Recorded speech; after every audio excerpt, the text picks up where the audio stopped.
দেবী দুর্গার বোধন থেকে বিসর্জন, ঢাকের বাজনা ছাড়া অসম্পূর্ণ থেকে যায় বাঙালির প্রাণের উৎসব। সারা বছর ধরে দেবীর আগমনের অপেক্ষায় দিন গোনেন বাংলার ঢাকিরা। বছরের এই 5 দিনের রোজগারে ভরে ওঠে ঢাকিদের লক্ষ্মীর ভাণ্ডার। দুর্গাপূজা থেকে দীপাবলি পর্যন্ত ব্যস্ত সময় কাটে ঢাকবাদকদের। পশ্চিমবঙ্গ ছাড়িয়ে নেপাল এমনকি ভুটানেও ডাক পড়ে তাদের। কলকাতায় আরজি করেন নারী চিকিৎসক হত্যাকাণ্ডের জেরে এবার সীমিতভাবে পূজা আয়োজনের সিদ্ধান্ত নিয়েছে নামকরা বেশ কিছু ক্লাব ও পূজা উদযাপন কমিটি। উপায় না পেয়ে পশ্চিমবঙ্গের বাইরেও বায়না নিতে বাধ্য হচ্ছেন ঢাকিরা। গ্রাম থেকে শহর কলকাতা ছুটছেন মুম্বাই, গুজরাট, আহমেদাবাদ এমনকি বেঙ্গালুরুতেও। শুরু হয়েছে শেষ মুহূর্তের প্রস্তুতি, চলছে মহড়াও।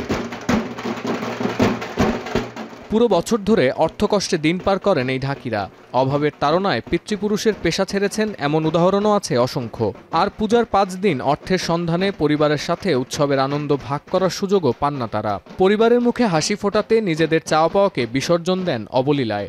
আমরা আগে আমাদের দেশে বাজাতাম, তারপরে দুটো পয়সা বেশির জন্য আমরা বাইরে যাই। ছেলে মেয়ে, স্ত্রী, মা বাবা সবাইকে ছেড়ে যেতে হয়, খুবই কষ্ট হয়। ত্রেতা যুগে সীতাকে রাবণের কবল থেকে উদ্ধার করতে শরৎকালে মায়ের অকাল বোধন করেন রাম।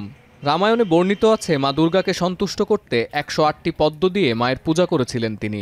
সেই রীতি অনুসরণ করে আজও 108টি পদ্ম ছাড়া অষ্টমীর পূজা সম্পন্ন হয় না। তাই পূজার 15 দিন আগে থেকে পদ্ম জোগাড় করে হিমাগারে সংরক্ষণ করেন ফুলচাষিরা। এবার অতিবৃষ্টিতে পশ্চিমবঙ্গের পূর্ব মেদিনীপুর, হাওড়া, বাঁকুড়া ও বীরভূমের মতো জেলায় পদ্মের যোগান কম। অথচ এই এলাকাগুলোতে পদ্মের চাষ হয় সবচেয়ে বেশি। এছাড়া পূজার 7 দিন আগে থেকে কোলাঘাট ও দেউলিয়া ফুলবাজারে পদ্মের দামও অতিরিক্ত চড়া। সংশ্লিষ্টরা বলছেন এবার পূজায় উড়িষ্যা থেকে আসা পদ্মের ওপর নির্ভর করতে হবে আয়োজকদের। অষ্টমীর সকালে প্রতিটি পদ্ম কিনতে 20 থেকে 50 রুপি পর্যন্ত গুনতে হতে পারে বলে আশঙ্কা করছেন তারা। এর থেকে 15 দিন আগে এই বাগানে প্রচুর পরিমাণে ফুল ছিল, কিন্তু নিম্নচাপের অতিরিক্ত বৃষ্টির ফলে বাগানে কিন্তু পদ্ম নেই, গাছে ভরে আছে, ফুল কিন্তু নাই। তো কিছুদিন আগে এই বাগানের ফুল সব স্টোরেজ করা আছে, ওগুলো তখন 5-6 টাকা পিস দাম ছিল। পুজোর সময় আশা করা যায় 15-20 টাকা পিস দাম হবে। এই একদিনে বিশাল পরিমাণে এই পদ্মের চাহিদা মেটাতে গেলে এই রাজ্যের পদ্মের বাইরেও হয়তো অন্য রাজ্য থেকে পদ্ম আমদানি করতে হতে পারে।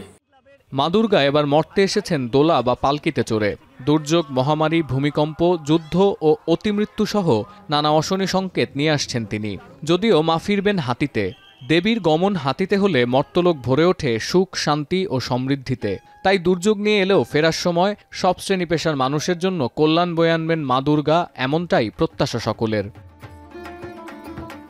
সতীর্থ কর্মকার, এখন বিশ্ব।